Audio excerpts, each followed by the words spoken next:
Hello మామ, రేపు biology exam ఉంది కదా అని అలా లైబ్రరీకి వెళ్దాం. లైబ్రరీ మొత్తం ఒక రౌండ్ వేస్తుంటే మన వాళ్ళు కనపడ్డారు. చదువుకుంటున్నారు కదా, డిస్టర్బ్ చేయడం ఎందుకులే అని మేము ముందుకెళ్ళిపోతుంటే లోపలికి రండి అన్నారు. సరే అని లోపలికి వెళ్తే పెద్ద ఆయుధ పూజ జరుగుతుంది మామ. ఆయుధ పూజ అంటే ఏంటో అనుకోకండి, ఇదే చీట్లు తయారు చేస్తున్నారు అందరూ. అదే మామ మన ఇండియాలో స్లిప్పులు. అదే మన ఇండియాలో ఇలాంటివి చేస్తే అయ్యో బాబోయ్ మేడం ఎంత రచ్చ చేసేద్దే. అలాగే నీ లైఫ్లో ఎప్పుడైనా స్లిప్ పెట్టి దొరికితే కామెంట్ సెక్షన్లో కామెంట్ చేయమమ్మా. ఇంకా అలాగా సర్లే మీరు ఎలాగో చదువుకుంటున్నారు, బిజీగా ఉన్నారు కదా, ఇంకా మేము బయలుదేరుతామన్నాం. పర్లేదు కూర్చో అని మమ్మల్ని ఇబ్బంది పెట్టారు. అలాగే కాసేపు కూర్చున్నాము అనుకో, మీ ప్రిపరేషన్ అయిపోయింది అని అడిగారు. మనం మొదలెడితేనే కదా. ఇక్కడ మనకు స్లిప్పులు పెట్టే అంత సబ్జెక్ట్ ఏముండదు మామ. ఆల్రెడీ మనం ఇంటర్మీడియట్లోను ఫస్ట్ ఇయర్లో సెకండ్ ఇయర్లో చదివిందే ఇక్కడ బయాలజీ, అది కూడా మళ్ళీ పోస్ట్ గ్రాడ్యుయేషన్. అంతలో బయట నుంచి లోపలికి వచ్చి మొత్తం వీడియో తీసేస్తుంది. మనం ఎప్పుడు వీళ్ళతో కలము, ఇదే ఫస్ట్ టైం, అందుకని మొత్తం వీడియో తీసి స్నాప్లు గీపులు పెట్టేద్ది.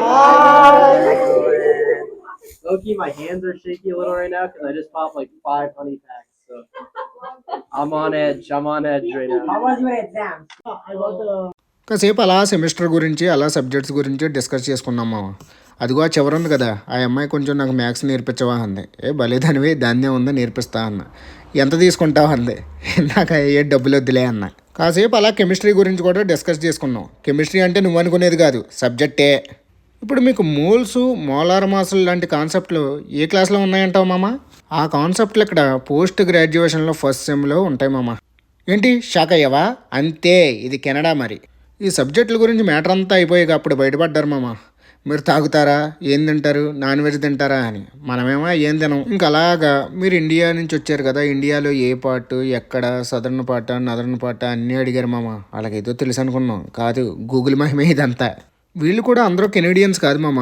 ఒకళ్ళు ఇజ్రాయెల్ అంట, ఒకళ్ళు ఏదేదో దేశాలంట. అందరు కల్చర్స్ వేరు, అందరూ ఫుడ్ ప్రయారిటీస్ వేరు. ఇక్కడ ఎంత చదివినా కానీ అందరూ పార్ట్ టైంలో ఏదో పని చేస్తారు మామ. ఎందుకంటే ఇక్కడ 16 సంవత్సరాల తర్వాత నీ సంపాదన నువ్వు చేసుకుని మొత్తం నీ తిండి నువ్వు తినని ఇంట్లోంచి బయటికి గంటేస్తారంట. అది విషయం. మరి ఇక్కడ ఇండియాలో కూడా ఈ కల్చర్ ఉంటే కొంచెం బాగుపడతారేమో. మరి ఏమంటారు మీరు? లాస్ట్లో మన భర్తగాడు వాళ్ళందరినీ డిన్నర్కి ఇన్వైట్ చేశాడు. మరి వస్తారో రారో కానీ వస్తే మాత్రం వాళ్ళకు ఉండేది చికెనే. ఎందుకంటే మనకు అది తప్ప ఇంకోటి రాదు. అది మామ, అలా జరిగింది ఈరోజు. మరి ఉంటా మరి, బాయ్ బాయ్.